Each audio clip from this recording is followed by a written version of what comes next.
Welcome to this special peer review episode of the RXP Podcast, where we will be talking about three topics, those being K-pop Demon Hunters, Severance Seasons 1 and 2, and the movie Sinners.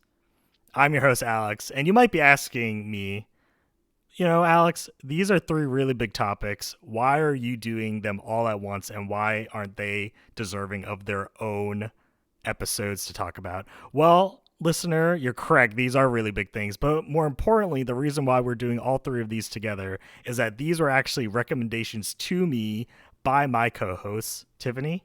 Hey, we're golden tonight. Matt. Hey, we're severed tonight. And Yasser. Hey, we're sinners tonight. Ooh, risque. We're golden severed sinners. Wow, that's a great combo. Sweet. These were their recommendations to me as a quick overview at the beginning of the year. We typically set goals on this podcast, and one of my goals this year was to take a recommendation for particular genres from my co-hosts, and that I would then have one-on-one conversations with them discussing their recommendations after I've experienced them. This year we're doing it a little bit differently, where all three of these recs, all four of us have experienced. So we're doing this kind of combination peer review style where we'll be briefly going over all three of these together as a group. So a little bit different than prior years, but hopefully the discussions are good nonetheless. To do a little table setting before we get into this, obviously these are spoiler-filled discussions. So in case you have not experienced any of these, we'll be talking about things that may or may not happen in these things, and as well as our thoughts and feelings. So in the case that you want to come back and listen to these discussions after you've gone through it, I recommend that. On that note, especially too, if only one of the topics interests you, there will be timestamps in the description. So go take a peek there and skip to the particular topic that you want to hear us talk about. And with that, let's move straight on into it. We're going with the first recommendation that I experienced, and that was Tiffany's recommendation to me, the Netflix and Sony Pictures animated film, K-pop Demon Hunters. And so, Tiffany, I ask you, what is your dying question you have for me about this? Okay, my little soda pop. My question for you is, did you find the characters compelling enough and or the movie interesting enough to want more? Wow, to want more K-pop Demon Hunters? Yes, I need to know if when I'm conducting the hype train for whatever comes next that you're going to hop on with me. Are you saying that this was a one and done? I don't nothing about Mira or Zoe or Rumi was interesting enough to want to see more of them. I would say that I am on board for any of their future adventures, but not necessarily because of the girls, but because of the idea that they took with the, obviously the whole moon and the singing aspect and the gate ceiling and whatnot. So I would say it's not necessarily reliant on that I liked it for the sake of I like Huntrix as a group, but it's more so I liked how they presented everything and the music was good. I'm not sure if that's a satisfying answer to you or not, but that's kind of where I'm coming from, where I'm I like the movie as a whole. The group itself wasn't necessarily a motivating factor. Okay, so that was the main question. Can I just have a follow-up question before we go? I mean, your answer was fine. I guess my next thing is this was a streaming movie. If Netflix and Sony Animation Pictures decide to bump up if they make a sequel, that it's going to be theaters first, are you coming with me on the Thursday night premiere and paying $18 to see this movie? I would go to the theaters and pay for a ticket to see this movie. Yes. Excellent. Okay, that's all. I rest my case. Everyone, this is a banger of a recommendation. Did you see that because they had some sing along versions. Yes, number at one movies, in the box and office. It was number one at the box office, which is hilarious. Love it. Well deserved. Did you go? I did not, because the idea of strangers Wow. trying to sing the film did not appeal to me. That's fair. That is fair. But you could have been that stranger singing the film. No, thank you. No, thank you. The Hanmoon is never going to close with that sort of if- attitude. That's all right. I'm That's saying. true. so- That's a very good point. Oh my gosh, Yeah. that's true. I've done my due diligence. Never gonna be golden. Okay, I've No. bought some merch.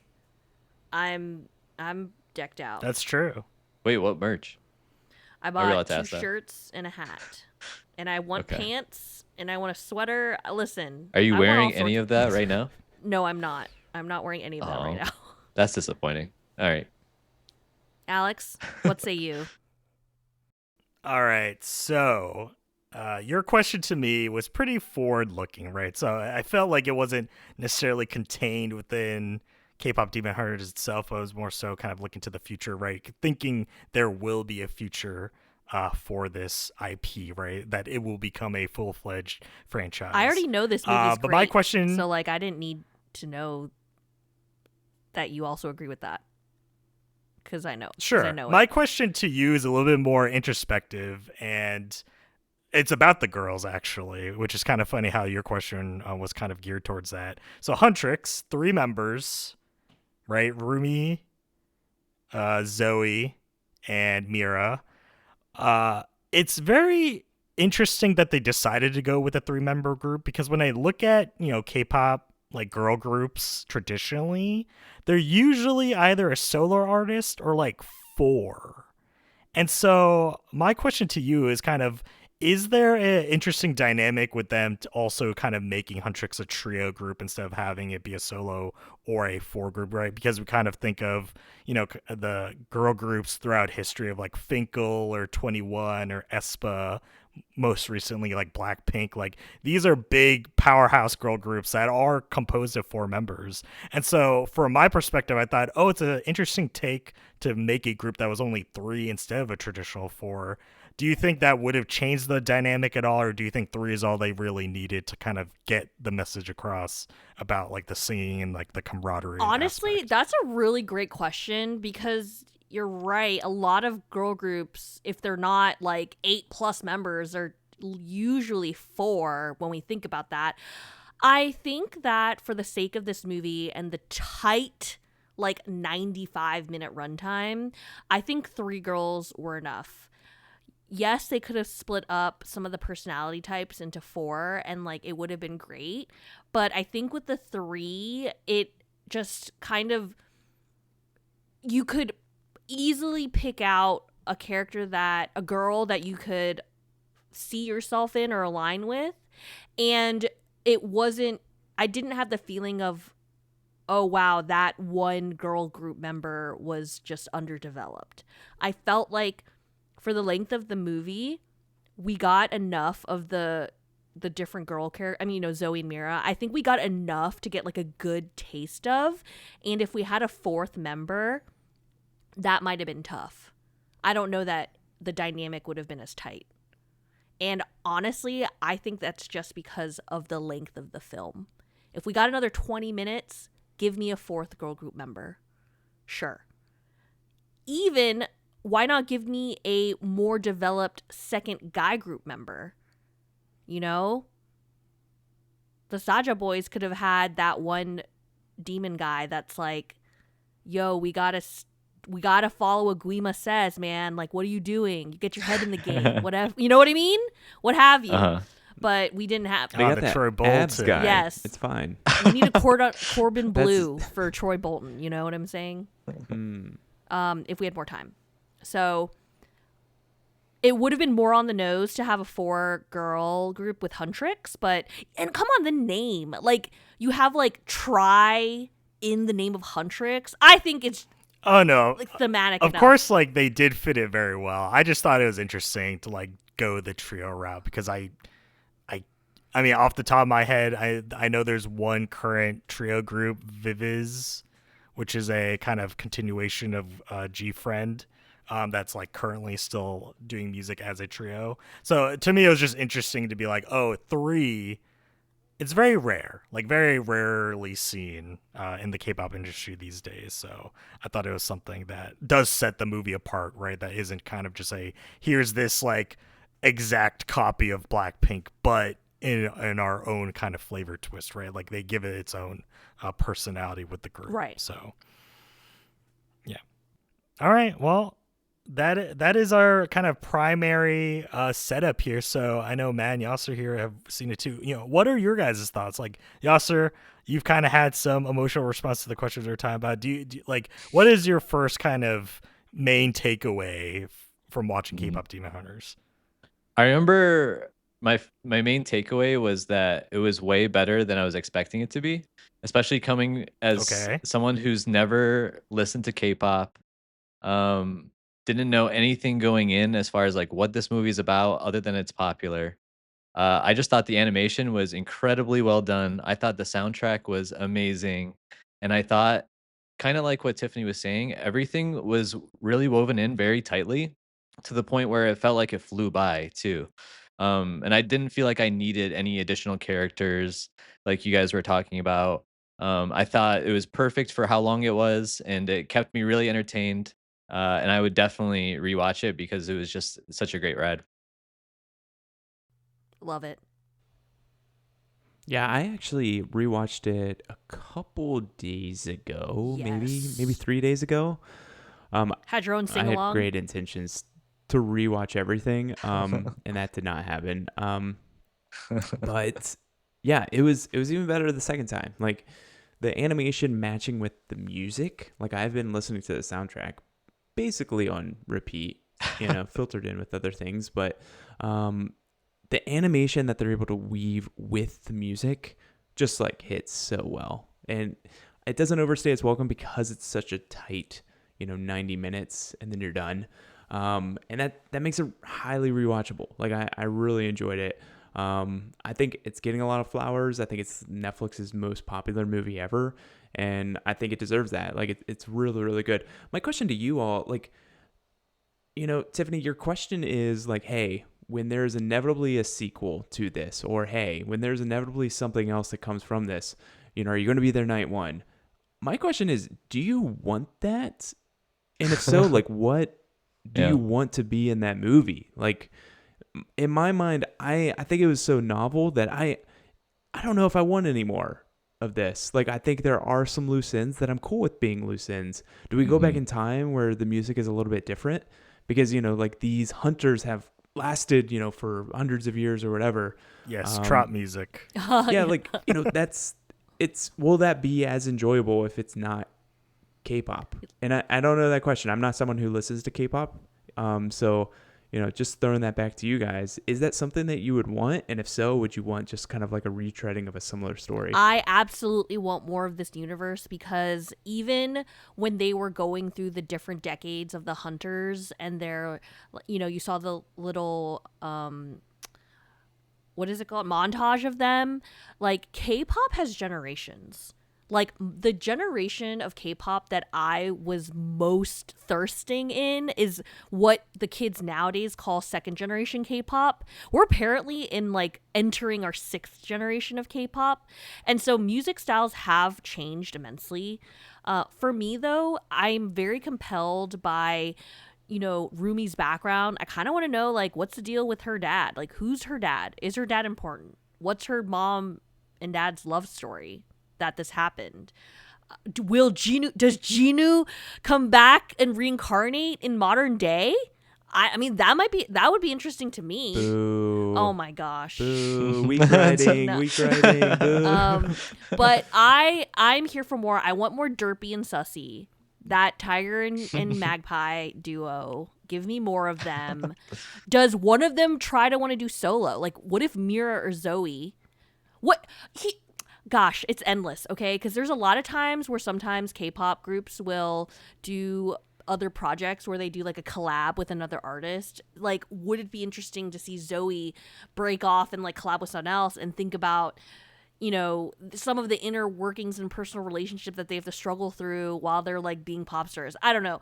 Honestly, Listen, Matt. Toy Story 1, 2, and 3, bangers.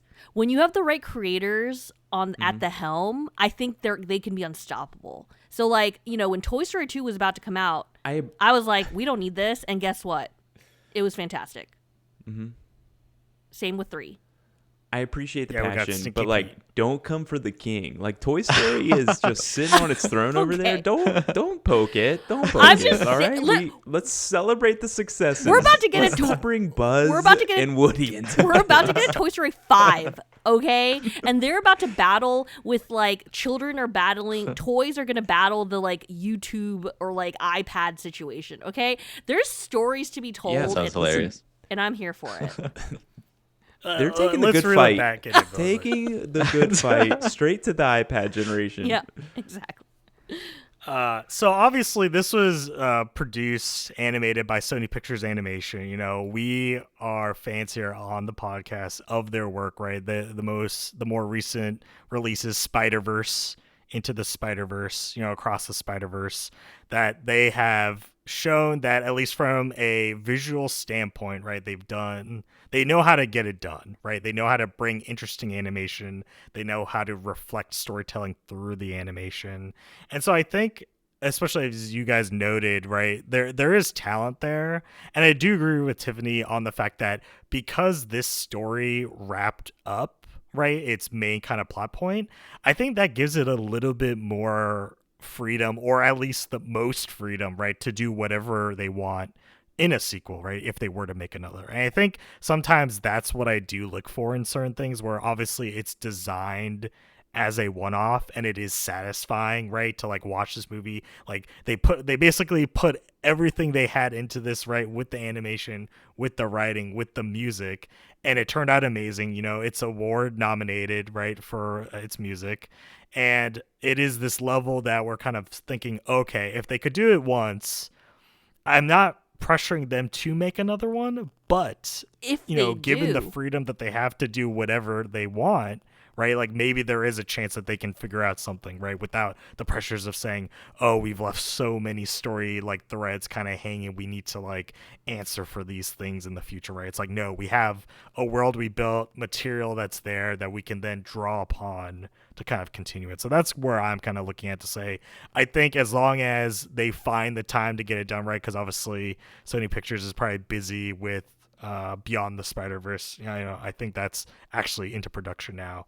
But looking past that, right, maybe we get a K-pop Demon Hunters 2 in like 4 or 5 years, right? Like, I'm not saying like this is something they turn around like next year, to capitalize on the hype. They're definitely going to capitalize on it. Like, there's no way they're not going to. Right. There's no way. Yeah, I think I'm kind of on board with more too. I think the first I heard about it, it sounded like, oh man, they're gonna just milk this franchise now. And I kind of had the same kind of initial concerns that you were kind of voicing, Matt.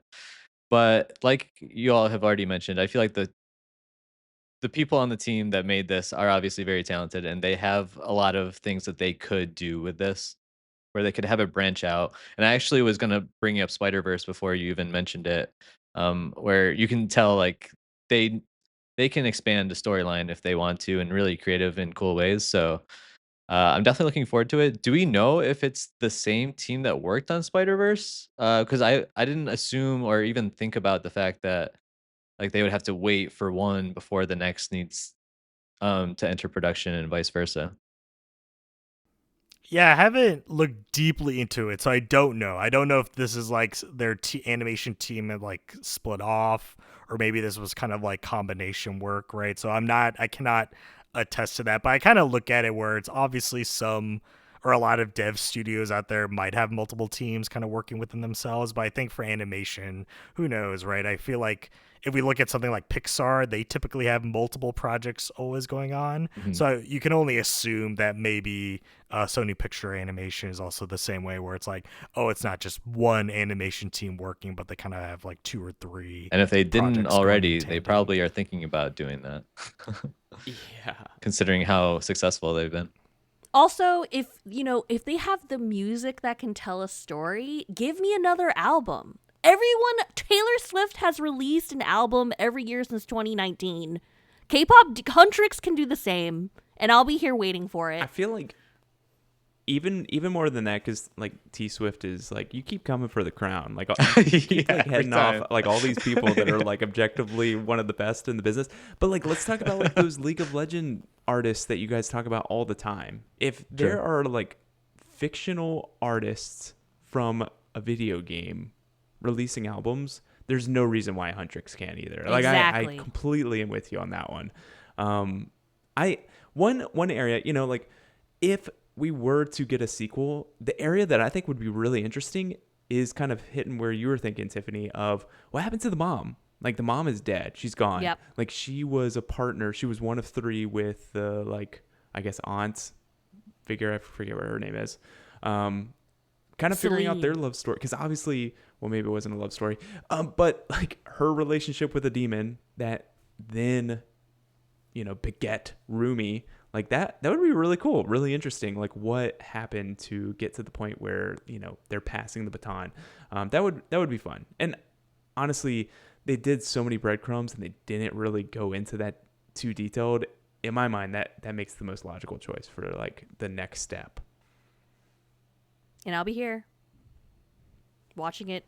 With Alex. For me, as long as times Huntrix in is a row. involved, I'm definitely down. Yeah. Because they show us how it's done. Okay? It's true. Hey, what can I ask another question to the group? What was your guys' like favorite music? Like maybe like songs. That's a good question.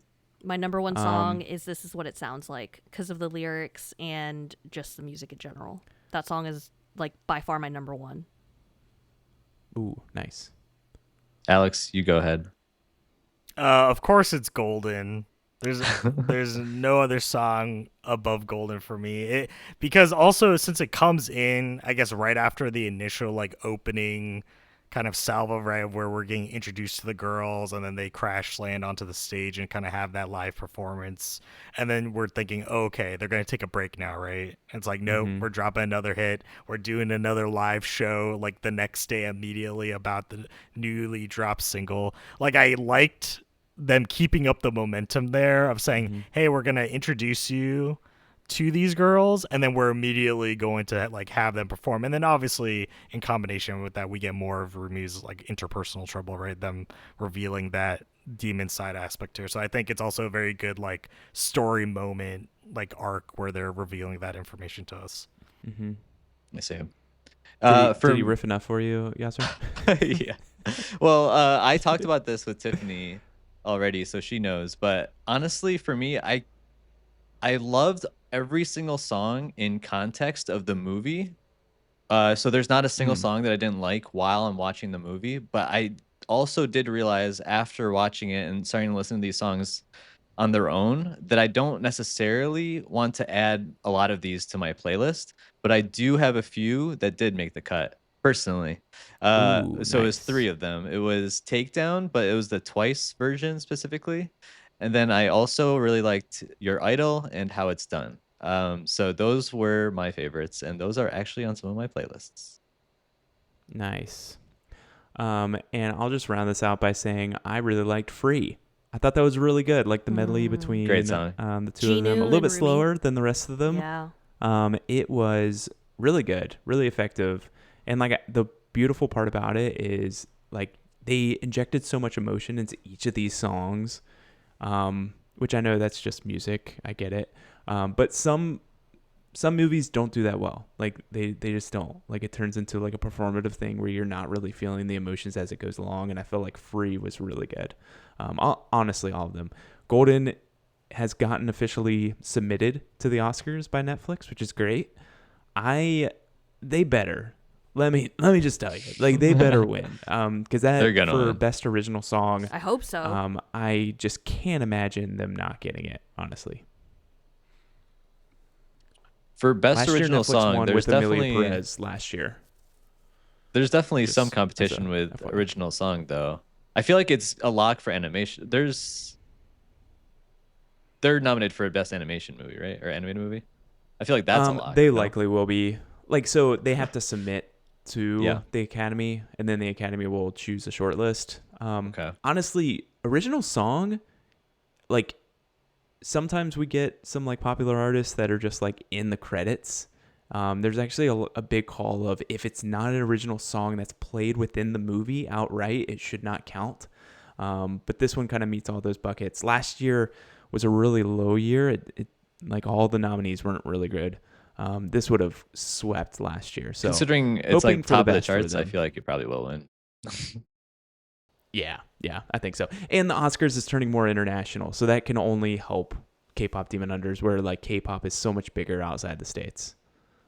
Maybe that's where a Demon Hunters 2, maybe it doesn't have to take place in Korea this time. You know, maybe it could be about the globalization of K-pop. Yeah. Polka and Demon the Hunters. demons, I don't know. Yeah, the demons could be of any origin, right? That's you know, true, yeah. Obviously, like it did draw a lot, or right, entirely on like Korean kind of mythos and mystical creatures and whatnot. And I do think there's a major strength there, but I do think there's also kind of room where you could expand it. Maybe it is something that's like we're like trying to bring this like element of our culture across the globe, and it is something where like more than just one culture on one peninsula can enjoy.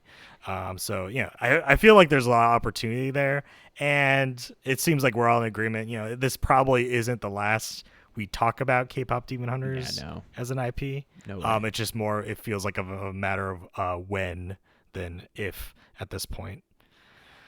Let's see here. So, Tiffany, do you have any? I want to give you the final say. Obviously, this was your recommendation to me, and it seems we've all had a great time with it. But is there anything else you kind of want to say to the people that somehow have not yet experienced K-pop Demon Hunters, whether it's in theaters or streaming on Netflix at this time? This movie is a 10 out of 10, and I recommend it with my whole heart.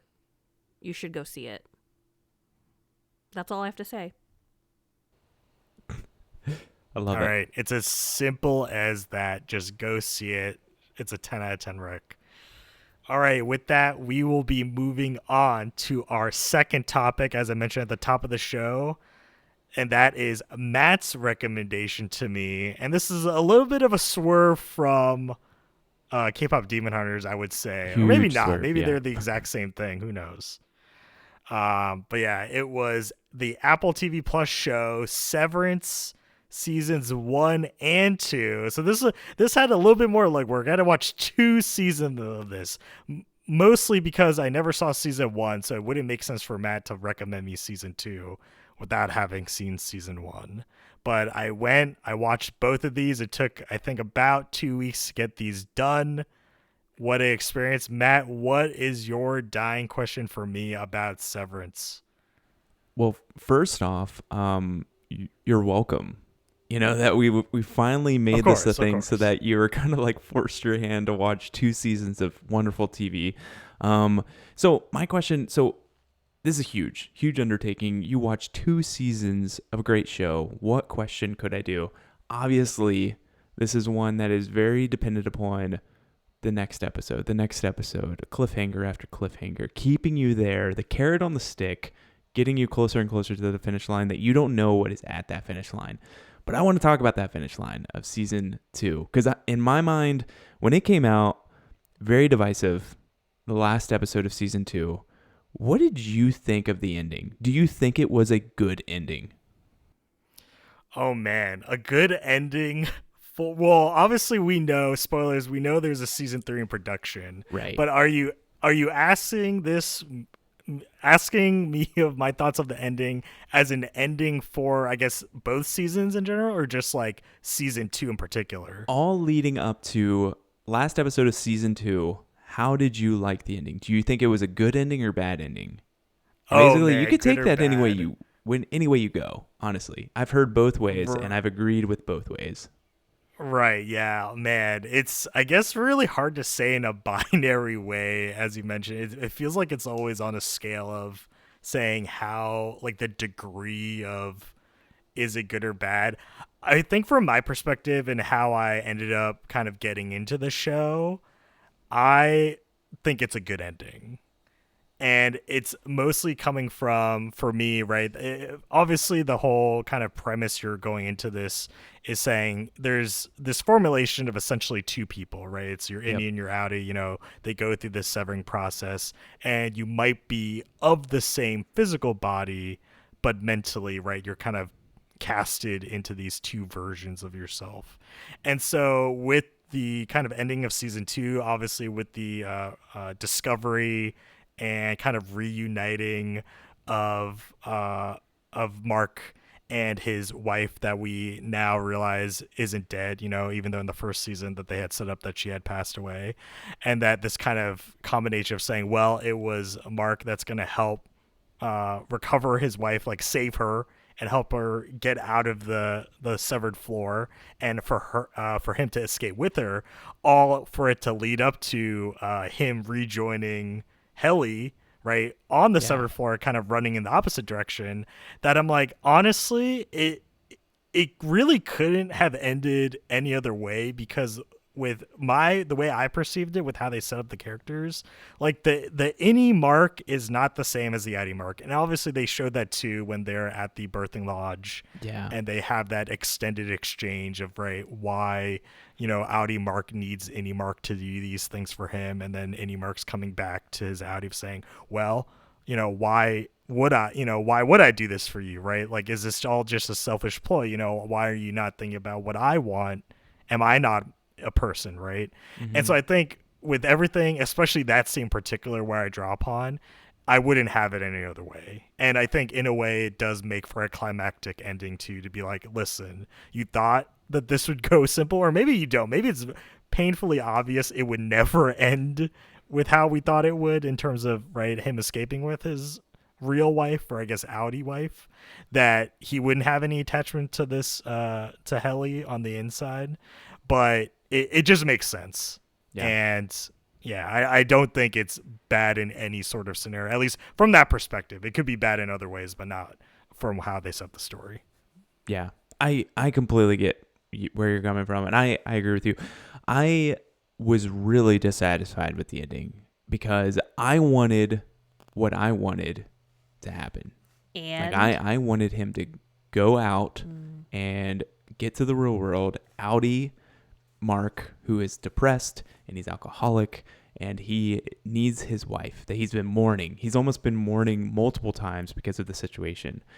And that innie Mark made a choice, and he made a selfish choice. And in my mind, I'm like, why is an innie able to make a selfish choice? Because in my mind, I'm almost have developed these biases that they're talking about in the show. Because in my mind, outie Mark is the real Mark. Without outie Mark, there would be no innie Mark. But innie Mark, all he knows is what he knows. He knows the love that he has for Helly. He doesn't know outie Mark at all, except at that birthing cabin where he's literally yelling at himself. But the different personas that Adam Scott is able to portray between innie and outie Mark is so effective throughout the entire story. And I feel like it had to end the way it ended, because it kind of pushes against the biases that the audience, aka me, had the entire time of, hey, we've been telling you, I am not you. I am me. And this is my choice for my life. And I feel like him running away with Helly was kind of like the climactic ending I hated and I didn't want. But it's the one I feel like made the most sense for the story. So I thought it was a really tremendous ending. I don't know what that means for season 3. No idea. But I'm very, very hopeful for them to be able to stick the landing. All right. So, man, my question for you, and maybe this is very introspective, because obviously, right, like you watched season 1 back when it released, I presume, right? Like on launch. And so you were waiting a little bit for season 2 to come out this year. And so you had that gap in between the two. Whereas for me, right, I watched both seasons back to back. So I really didn't have a break. You know, I wasn't really super wondering, you know, at the end of season 1, obviously with how it ended, about him having that realization about his wife being alive, that I didn't have to wait long to kind of see where the story continued. But it did get me questioning, right? Obviously this innie and outie thing. And I think this question is a little bit adjacent to the show, but I do want to hear kind of your take on it. If severing was a real thing, would you sever? That's a really good question. I don't think so. Like in my mind, I think they've kind of pointed out like a lot of the reasons that people sever is to kind of run away from different parts of their outie life that they want to forget.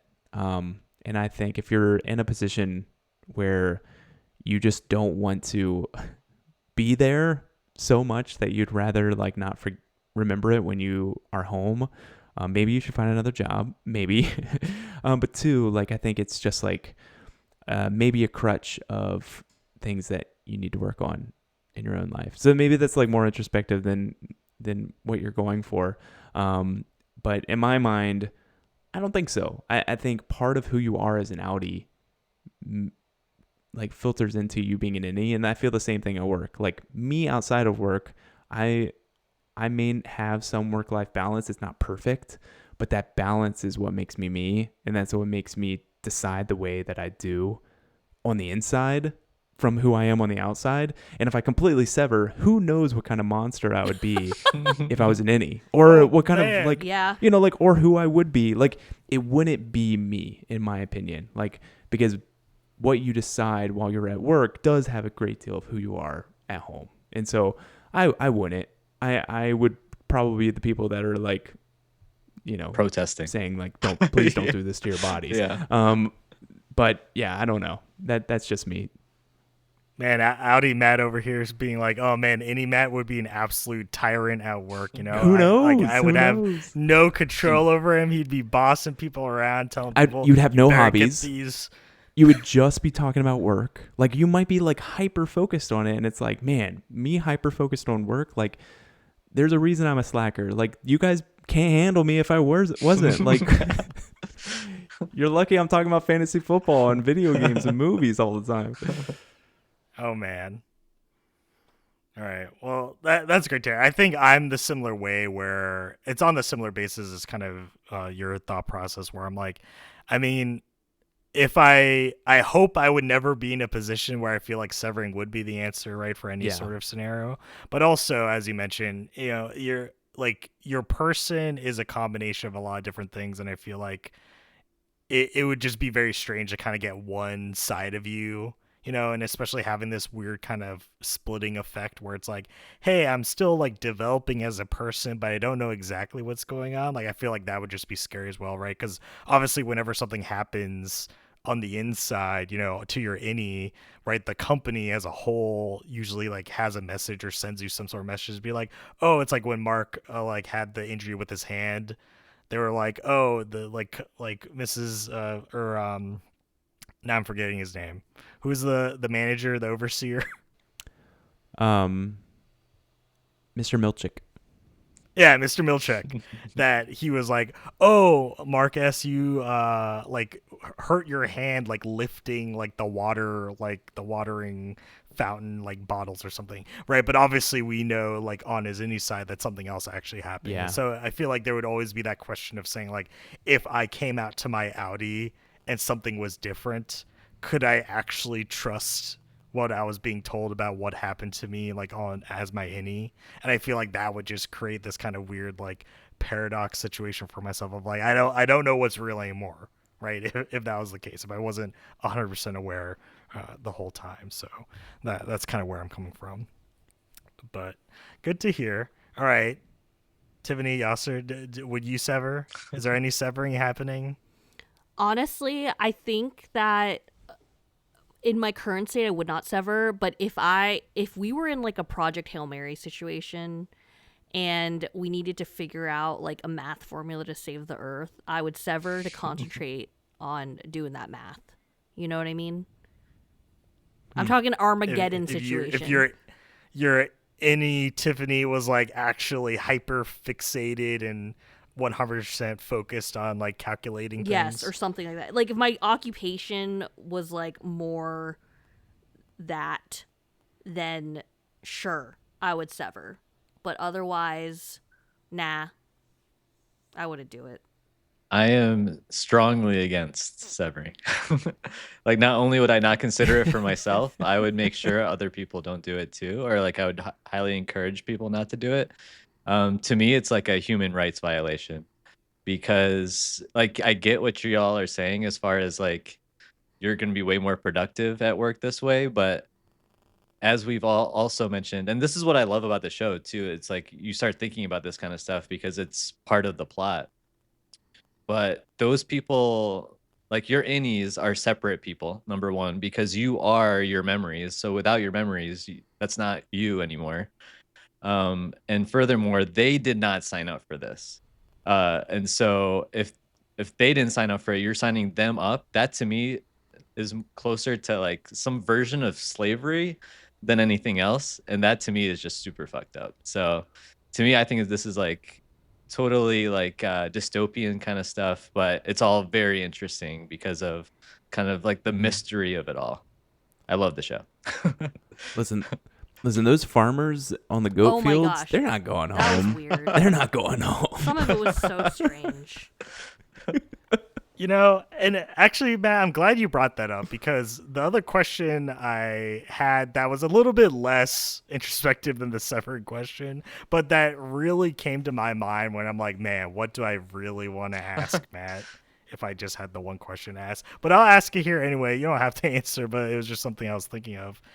Is the obviously Lumen as the company, right? Like Lumen is the backdrop for all this happening. They're the company kind of utilizing this severing procedure to kind of, you know, run projects on what they call the severed floor, right? So everybody that works on the severed floor has undergone the severing process.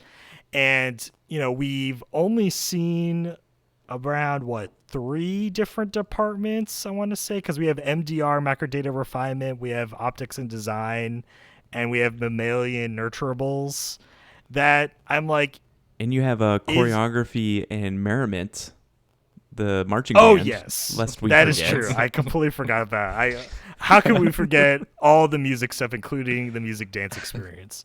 But my question was really to, does the lack, or I guess does the very minimal number of departments that we are exposed to kind of add to the mystery of like what is Lumen actually doing? Like, what is Lumen actually doing? Or what is MDR actually doing, which it kind of feels like we are kind of moving in that direction of like what is the macro data refinement? Or does it kind of take away from saying, well, isn't Lumen supposed to be this really big kind of like national like corporation or whatever that's kind of like successful in what they do, but in this way it kind of feels like, oh, they kind of prop it up as a whole big thing, but if we don't even know what the company does, is it like less convincing that they could be a successful corporation without having all that like knowledge? I feel like in my mind, I just feel like the floor is massive because I think it adds to the setting when you don't run into anybody. And then when they first run into someone that's not in their department, it's like shell shock. They're like, oh, are these people going to kill us? Like, are they going to take our staplers and stab us? Like, that is amazing. Like, that is bringing them back to almost like a caveman like mentality. And I love that about it. Part of me, like, I'm almost adding more lore in my mind. I'm thinking, hey, like, if this was Walmart or a hospital or anything else, there's multiple shifts. Not everybody works 9 to 5. What if there's like a whole night group of severed floors that come in and they clean or they do whatever? Maybe they tend the goats. Like, who knows where this is at, and like how they're so meticulous about people coming in on certain elevators and coming out on certain elevators, and you know, the timing matching it up. And I feel like with it being so vague, it allows for the audience to kind of fill in the gaps in a satisfying way, in what I think is a satisfying way. Yeah, I agree with that too. I feel like it adds to the mystery that you don't know these things. Where the more you explain it, the more you show, you're removing that piece of mystery that makes it more fun, I think. And I think I've noticed this with other shows too, whether it be this show, Lost, a lot of other mystery shows. The more information you provide, I feel like there's a risk of dissatisfying those folks that like made up stuff in their head to figure out what's going on. So it's definitely a fine balance for sure, I think. Oh yeah, I definitely agree with sometimes like having things go unanswered or be more mysterious just makes it a better experience overall because you're not necessarily concerned with those details, right? As the creator, it's like, hey, if you want to create your own kind of backdrop lore about like what goes on at the severed floor, like why are we trying to earn these music dance experiences, or why do we always have these like fruit carts coming out as these celebratory things that like I like it's better to not explain it and just say it just is what it is. It's like a matter of fact, which makes it like vastly more entertaining in a lot of ways because you're like, well, I guess that's just how they do things here at Lumen. And it like allows for these like huge fan fictions you see on like Reddit posts or other forums online where like, what does this mean? It could be that it's related to this thing on the other floor that we saw in season 1. Like that's what really for me drives these kind of mystery type shows where you kind of like create a community or find communities talking about this kind of stuff, and it really makes you even more invested in the story overall. So I will say this. I had the unfortunate experience with the first season where I slightly spoiled myself. Shame. What part? Shame. And maybe it's not a slight spoiler, but or a major spoiler. What was it? But I was looking up the actors, and I had looked up the actress who played Helly R. And it was revealed to me what Helly R's Audi's name was. And so there was this kind of pre exposure to the identity of Helly as a significant figure in the story before the actual reveal happened. So there was a slightly diminished impact on me when that moment happened due to that fact. So just by sheer me seeing the name, like I didn't see like how it happened or whatever. It was just like, oh, looking at the actor credits, oh, she's credited with this role / this role. And I'm like, thanks, Wikipedia. I mean, obviously it's my fault for looking at it on Wikipedia, but I was just like, who is this actress, right? Like sometimes you just get those questions of, oh, in a TV show, I'm like, has this person been in other things I've seen? Like, do they feel familiar or not? But aside from the spoiler aspect, I was more so interested when you guys, watching it, not having been spoiled, when the reveal that Helly was an Egan, so right, of the family line of this corporation that, operates Lumen, like how big of a bombshell drop like was that like in the moment for y'all? I thought it was huge. Like in my mind, I thought it was a big, I didn't see it coming. In my mind, I took them for their word that Helly R would have an R last name. Like, so it wasn't even something where I was piecing that together. I wasn't thinking anything of it. I think they're like looking back, I think they've put a lot of breadcrumbs to let people know. And so maybe you would think that out. Honestly, the thing that really got me going in the first season that I was kind of hyping up to everyone is knowing that the therapist on the severed floor was Mark's wife. That was the biggest bombshell for me. Him ripping up the picture, throwing it down, like in this awful moment of like, hey, I don't even care about my wife anymore. Like she's nothing to me. And then him picking up the pieces and like just thinking about everything, and you could see like the mourning that he has, and as he's piecing it together and the way that the camera just pans over his shoulder and sees the connection of his wedding photo of him with I'm blanking on her name, the severed floor name. Miss Casey. Miss Casey, and that reflection of, oh my gosh, she's alive. Like making that connection before them saying the connection was great. Yeah, I couldn't say it better than what Matt just said. Go ahead, Tiffany. Yeah, well, I was going to say I was surprised by Helly R, but I was less surprised actually by Miss Casey, because there got to a point where I was watching, I was like, what if that's his wife? Like, you know what I mean? What made you just think that? Some of the clues that were dropping like what throughout were like, maybe the wife isn't actually dead because of the way that they talked about the car crash, like not seeing the body, like always Oh, forcing the classic no body, no proof. Yeah, like the forcing the interactions and like people just like looking at them, looking at each other. Like there were just some vibes that I was like, what if that's the wife? And That's crazy. and actually it was my friend who I was watching it with sort of was like talking about that, and the moment she said that I was like, oh my god, I think you're right. I think that's the wife. Like that's how like, you know, watching this type of show, constantly trying to predict the ending. That is how I watch these types of mystery thrillers. Oh, I think it's that person, or I think this person is significant, or like, you know, XYZ. So, but Heli R's reveal was definitely more shocking. And don't you guys worry, the moment he mentioned that he got spoiled with that, I immediately told him to stop looking because I didn't want him to find out about Miss Casey in the same way. That's what I thought he was I was gonna like, say. don't look up anyone else. That's what I thought so too. Honestly, I would have looked her up as well because I was like, who is this actress? Like, And I literally, he was like, who is she? And I was like, she was in Dollhouse. She was in, like, I literally was like naming this lady's like repertoire. And he's like, I didn't see that. I didn't see that. And I was like, well, don't look her up anymore. Just believe me. Now look up at her interviews because she has like an Australian accent and it's wild. Oh, that's like, awesome. Yeah. It's like, man, she masks that accent so well. Yeah, for real. also, like, she just does such a great like deadpan expression.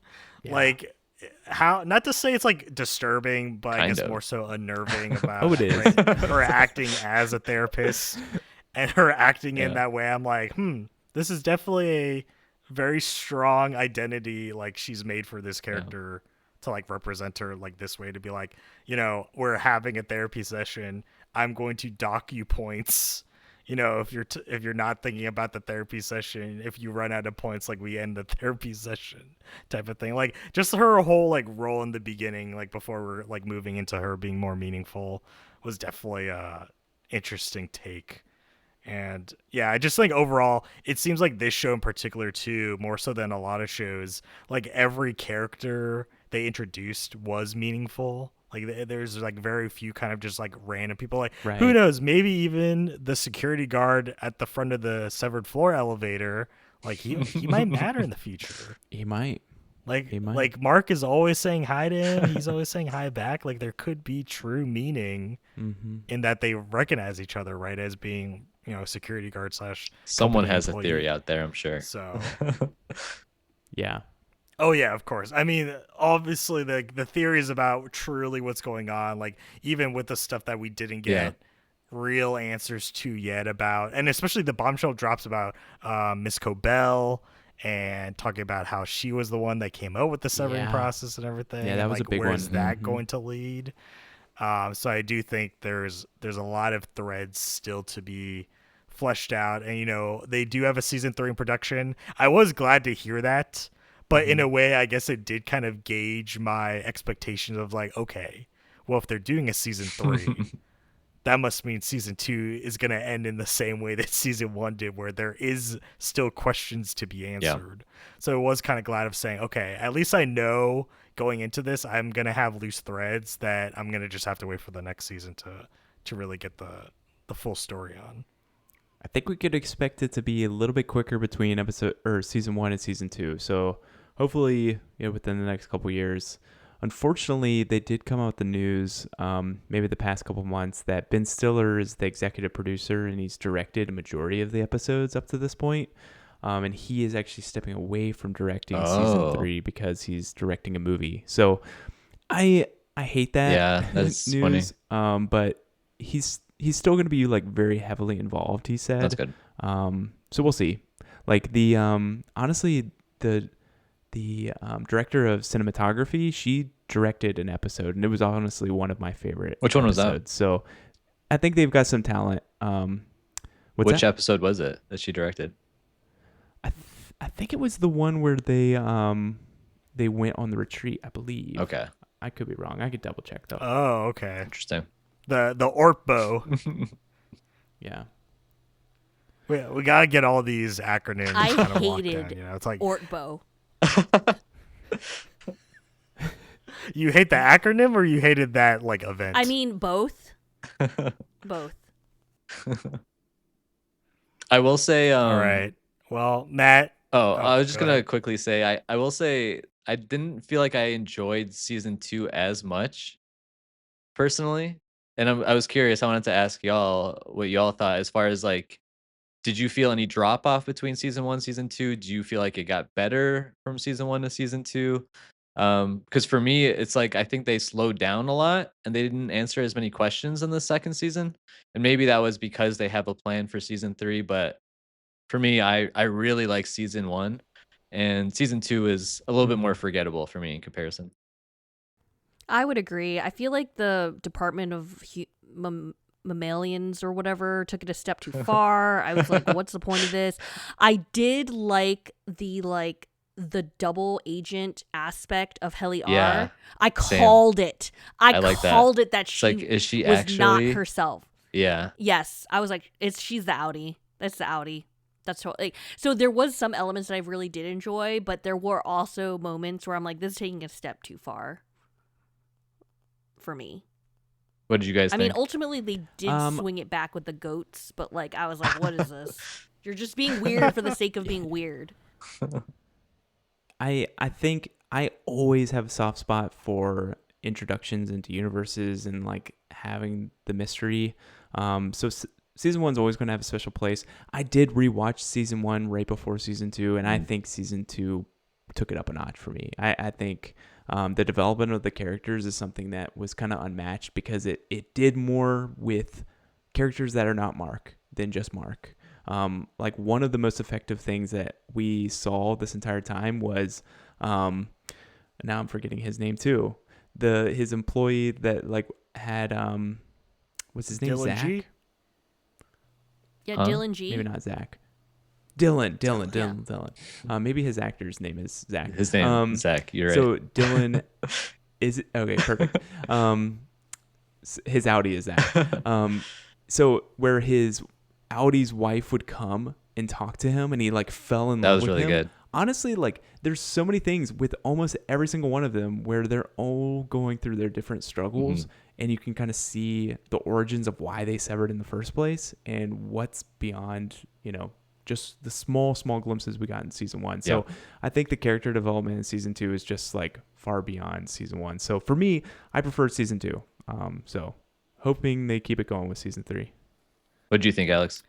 Yeah, I guess coming off the hype, like climactic ending of season 1, right, with Mark having that realization about his wife being alive, that I felt like season 2 did start slow because it kind of it sought to flesh out like Dylan and Bert's stories, right? Because obviously they all ended in very climactic ways, with Bert being at the house, screaming out for Christopher Walken's character, whose name I also forgot at this point.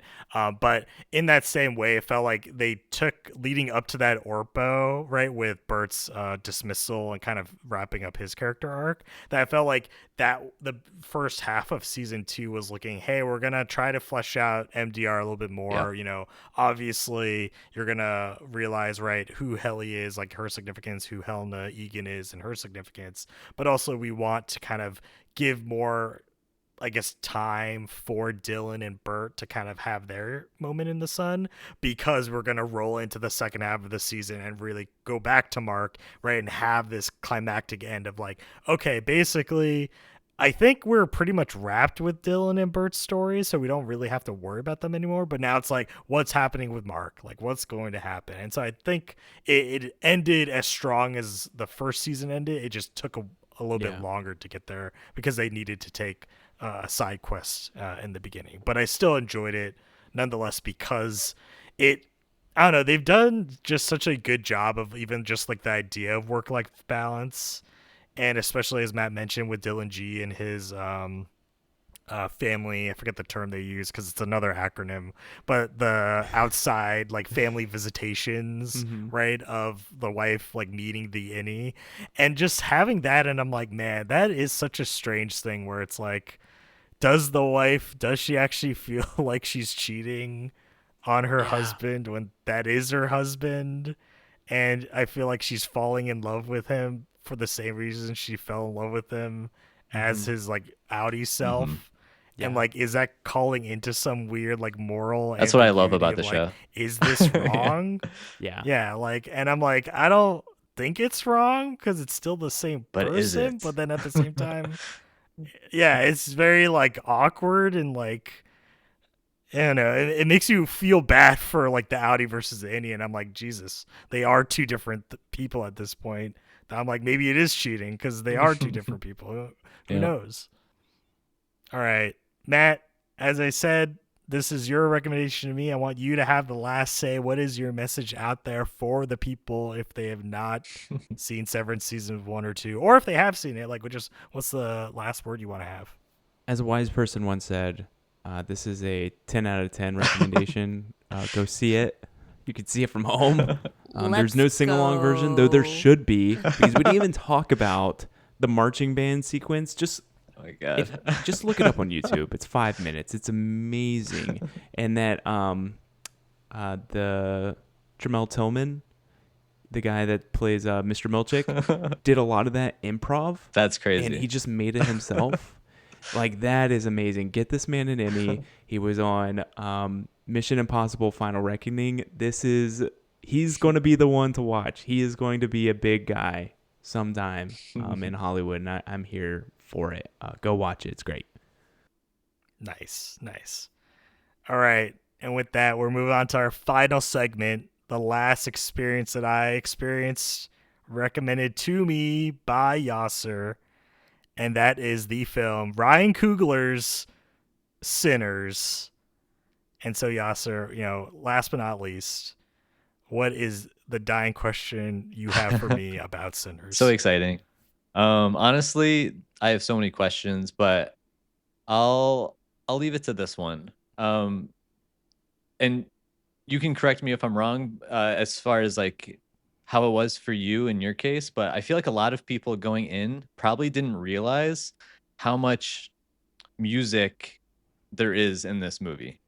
And so part of that, or at least coincides with the music in this movie.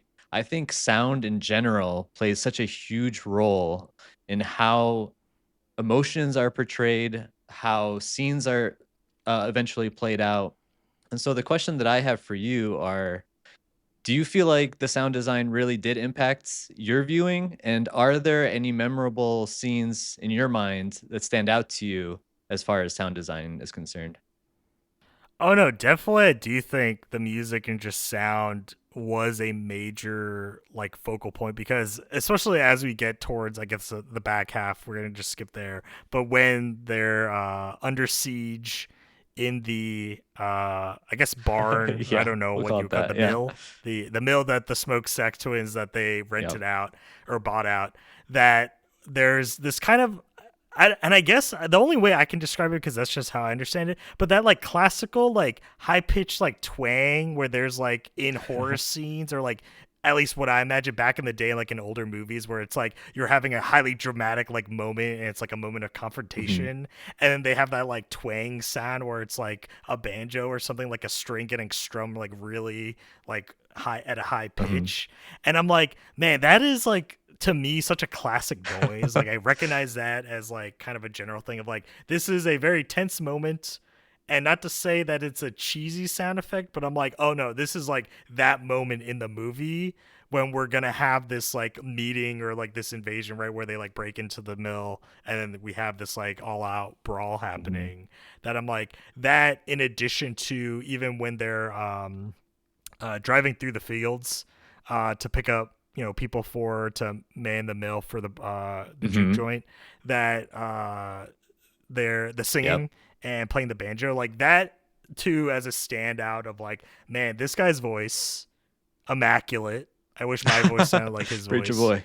But also at the same time, yeah, that it was just such a like solid moment of kind of like them isolating noise, right, and kind of focusing on his singing and the instrument playing. And I feel like that's something that they kind of done like throughout like many of the like parts of the movie, where it's like, we want you to focus on the music, especially like right when Preacher Boy's performing at the juke joint and they have like the spirits, like the ancestors kind of appearing, that was like all music. And so there's definitely that being a corner point to everything of saying, right, music has the power, right, to evoke these emotions, to evoke these feelings, these connections to the past and the future.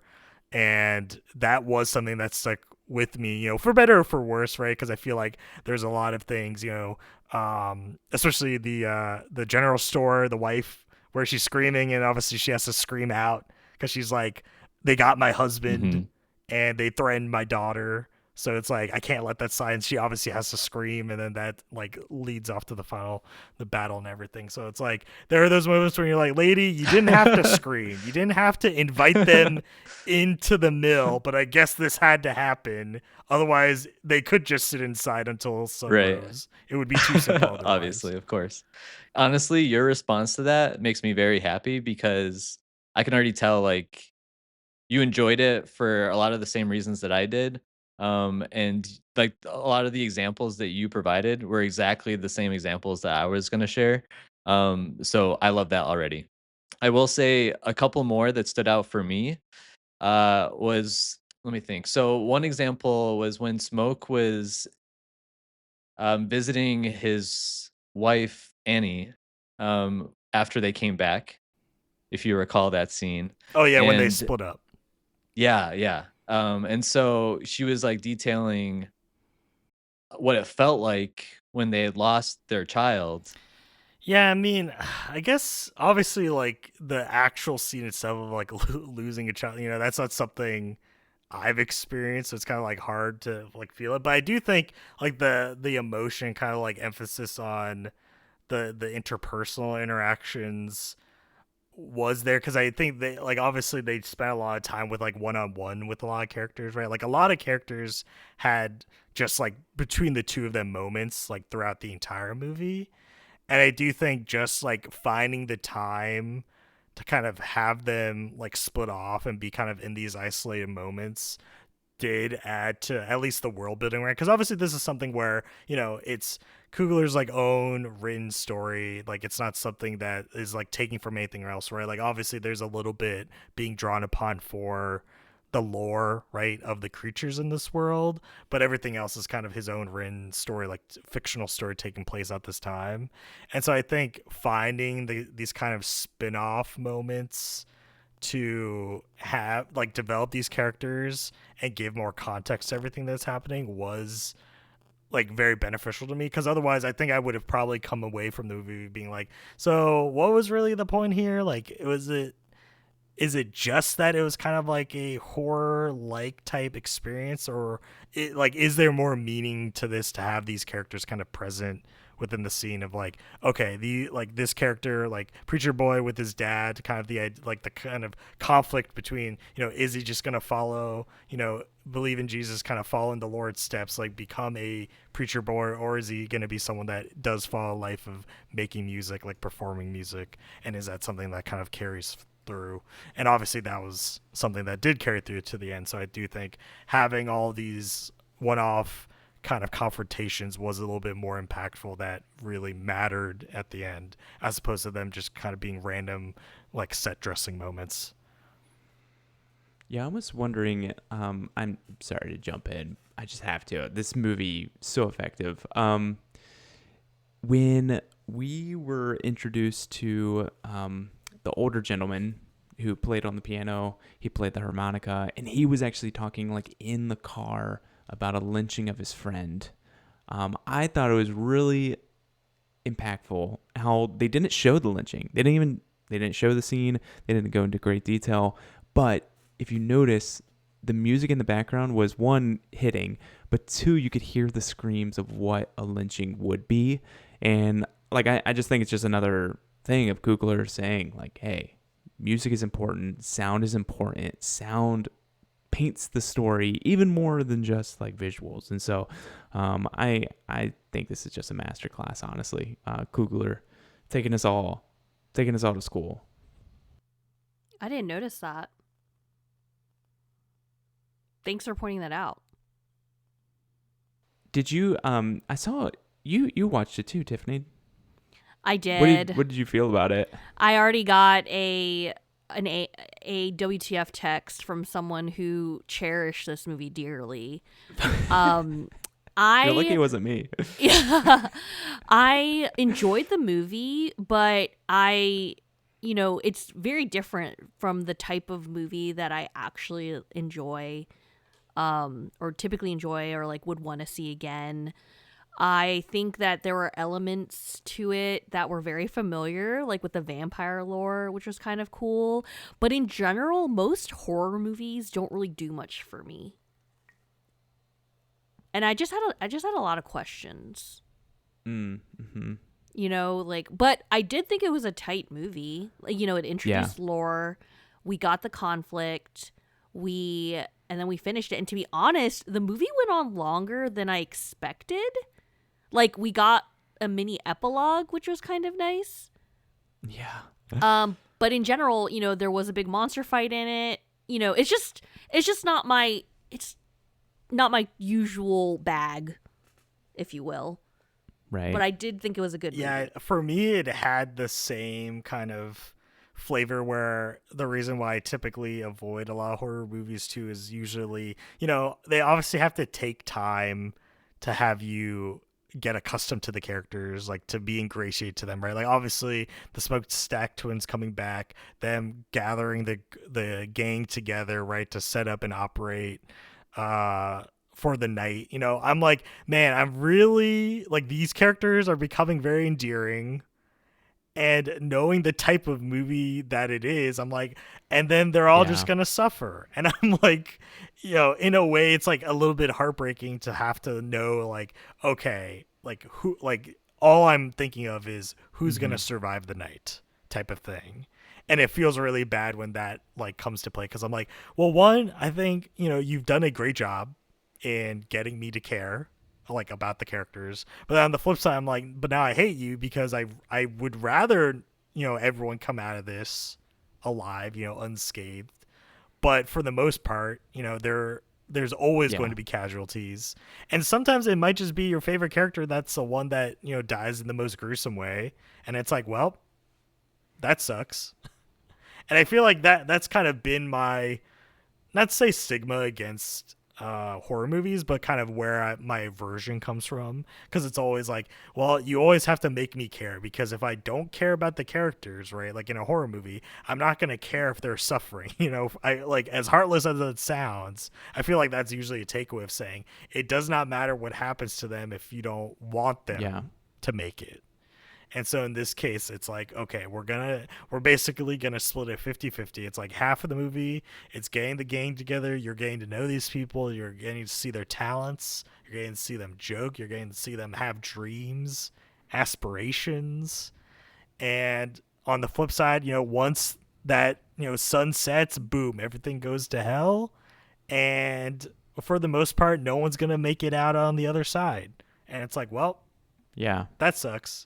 Because then if my favorite character doesn't make it, like, honestly, when we saw like the people leaving the barn, it's like, why is everyone running outside right now? Like, that is like the last thing you want to do, like, in this moment. And then on the flip side, like, right, the Asian lady, her calling out and inviting them, I'm like, why do you want this? And obviously it has to happen to progress the story, but realistically, you'd probably like knock that woman out to be like, I don't care. I know your husband's out there. I know they threatened your daughter, but don't invite them in. That's not your husband anymore. Like, be realistic about this. Honestly, like it's surprising how much this hit. I've seen it twice in theaters. Gave it a 5 out of 5 both times. Wow. I am planning on, when it comes back to IMAX, to take a trip to IMAX this October when it comes back. Like, it's one of my highest rated movies this year, and I don't foresee that, changing. The thing is about it is, like, I'm not a horror person. Yasser's more on the horror side. I'm not as much on the horror side. I'm kind of a big baby about it. The thing that I really liked it is because it wears its themes on its sleeve, like, very plainly, and it doesn't take like some bachelor masters in like filmmaking to figure out what they're trying to explain, and I really just enjoy that. Like, them just talking about like what it means to be free in the South, what it means to be free as people who own a juke joint, that doesn't, just by owning a piece of land, by owning a building, by having a big party, that doesn't make you free. Like, and they never were free. And they even said, I think Smoke says to Stack or Stack says to Smoke, one of the, Michael B. Jordan tells Michael B. Jordan, man, we were never free. We were never free. And like the KKK was coming down, kicking the door down the next morning. That was just going to be like a killing floor. And regardless if the vampires were there or not, like, I just love that. They were grasping at freedom for as long as it could be. One went one way of immortality, living with the love of his life, but living a eternal life in the shadows. One chose death and happily chose death, you know, with his wife or partner and with his baby. And, you know, Preacher Boy's right there in the middle. Like, he has every, you know, decision to make of where do I go, and he kind of makes his own way. And I don't know, I found it like really, really fun, really profound, something that I just like keep thinking about. And I think Coogler, more than anything else, like, I just think it's super beautiful in how it's shot and how it sounds. And yeah, Coogler is easily one of my favorite directors that's coming up. I feel like he's kind of not even at his heyday. So very excited to see what's next.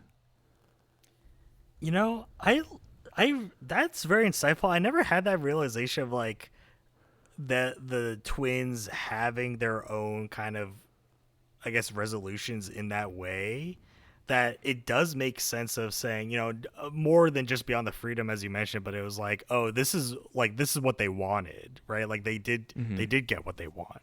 You know, they bought the mill to like have this party, but in reality, it's like, oh no, they really had these other underlying desires that they ended up being able to fulfill, right? And as you mentioned, you know, in a very kind of sad way, right, of obviously being turned into a monster, and then the other, you know, losing his life, but they're able to kind of attain these outcomes. Same thing as Preacher Boy, right? Being able to fulfill your dream and kind of being able to live out, you know, your life in that way. Obviously, I guess, Smoke in the afterlife, I'm not or is sure, it Stack, yeah. or as you mentioned, Michael B. Jordan in the afterlife, and then the other as an undead being of immortality.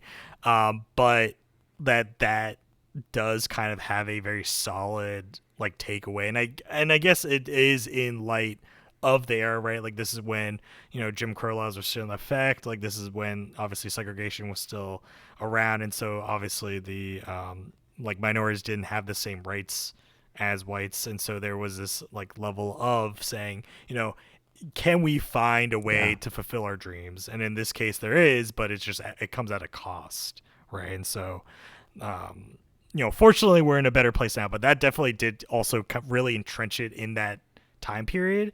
And I feel like that is something that, you know, is played around with in horror a lot, but I didn't really notice it till now of saying, wow, that does matter more in this case. You know, obviously there's stuff like, I guess, like the Haunting series, right? Or like the House on the Haunted Hill or whatever, like those like American Horror Story, like stuff like that, where they like try to utilize the setting and the time period and the like the way life is lived at that moment is more kind of compounding on to the fact that this horror story is elapsing, as opposed to stuff like, I guess, you know, what, Scream 6 came out earlier this year, and that was set like that's set right modern day, you know, and I'm like, you know, how, not that I've seen it, but it is like the level of how horrifying can living in like today's society be, and how do they play into that, right? How do we play in the technology being around and the setting and everything versus, you know, back then of like what were the horrors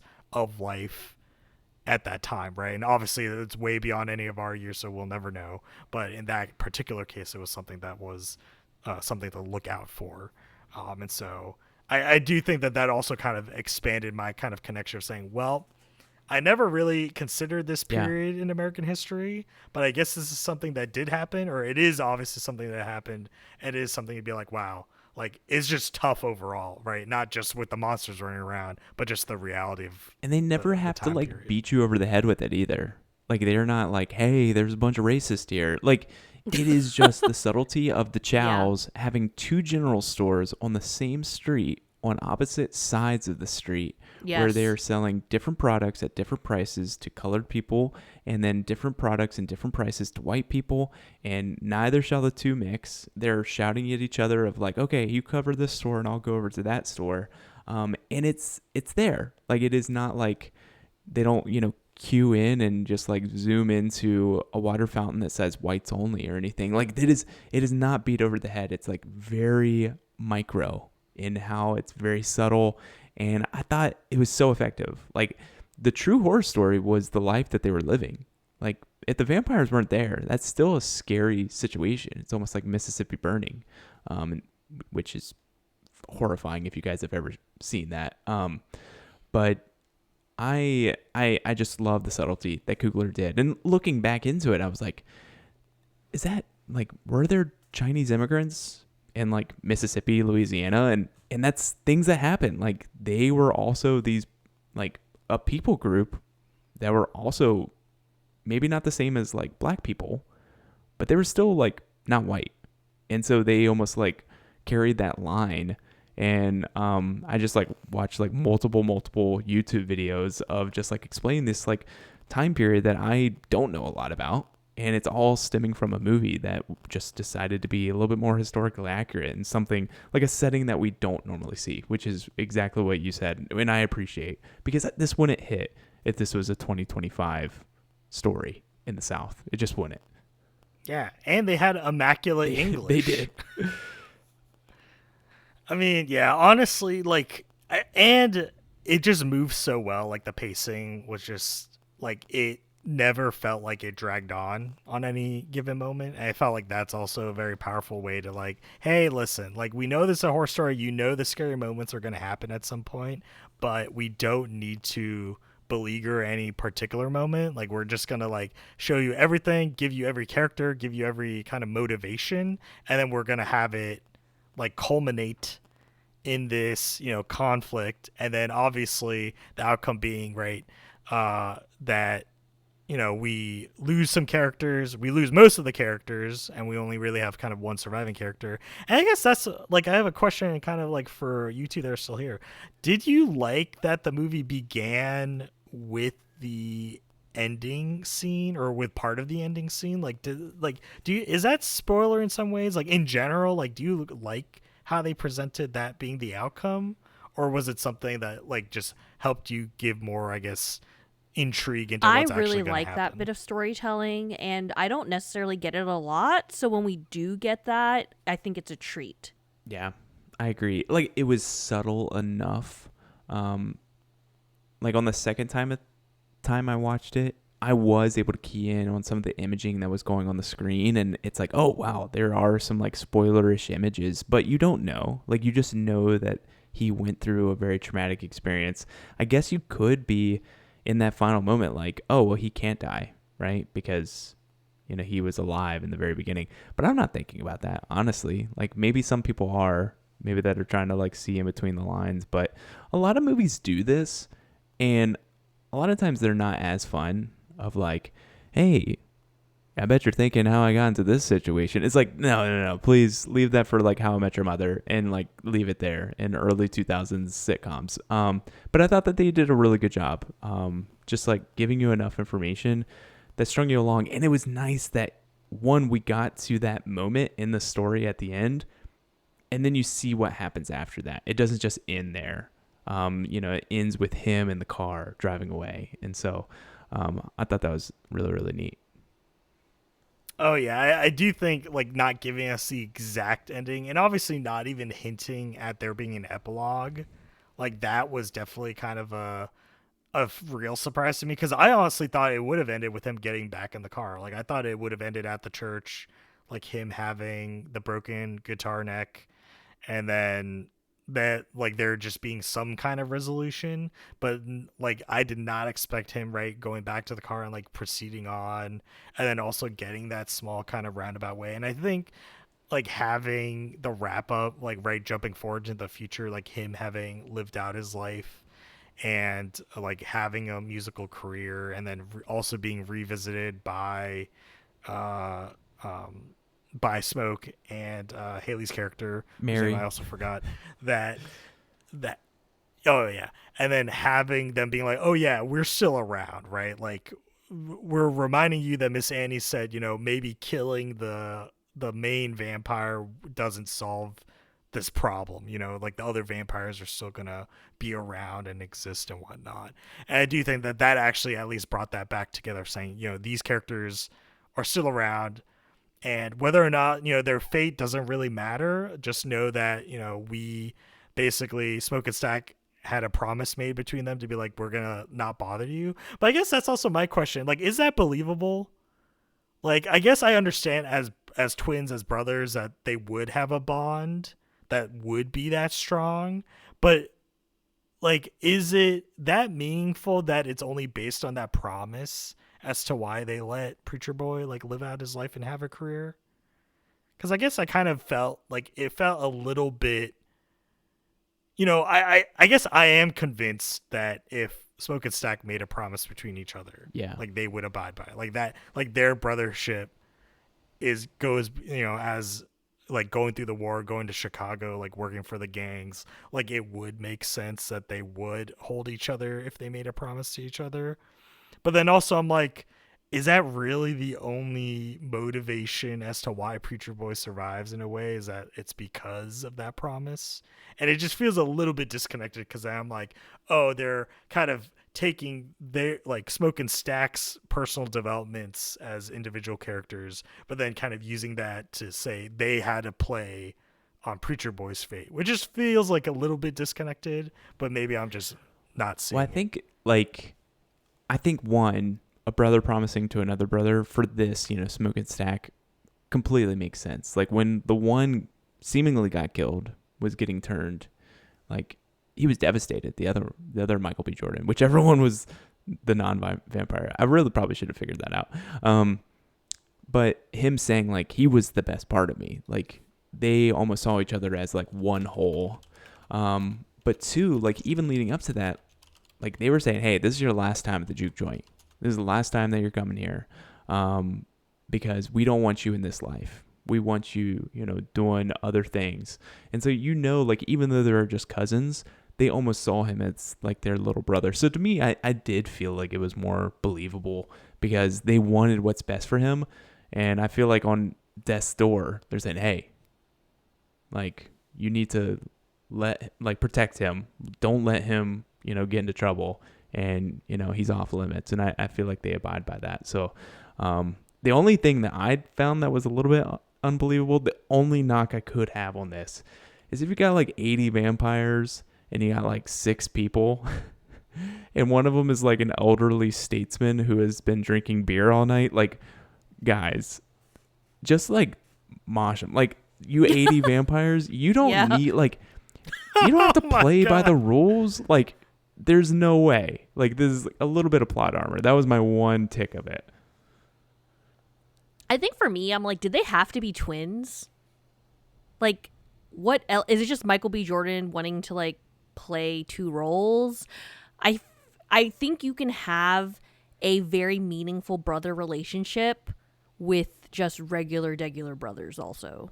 Like 1 year apart, 2 different actors. That would have been fine. This is the year of the twin, though. We had Mickey 17.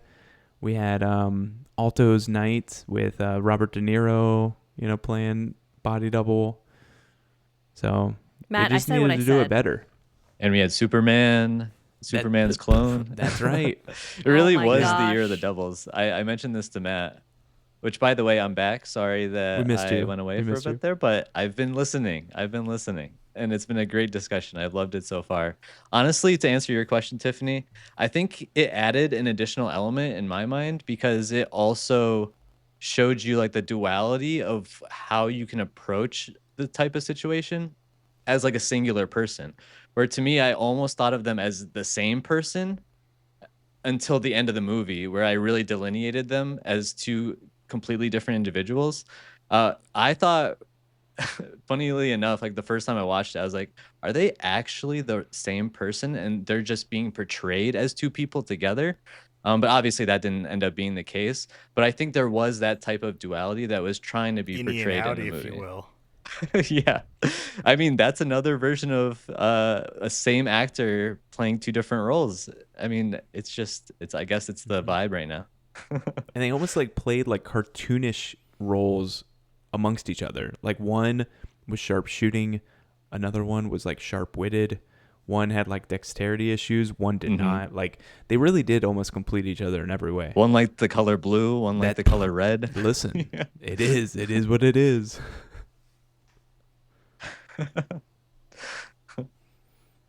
All right, Alex. You said you still had a question for me. Yeah, my question for you, because I wasn't fully able to get it out to you before we had some brief technical difficulties. Was the flame tornado necessary? Was the flame tornado necessary? I don't know if it was necessary. Okay. Yeah, I know the one you're talking about. Okay. Not to be confused with the other flame tornado, but the particular one at the end. Honestly, I think at that point it was just he was about to die and the sun was coming up, and that was like the way that they interpreted getting rid of the vampires in general.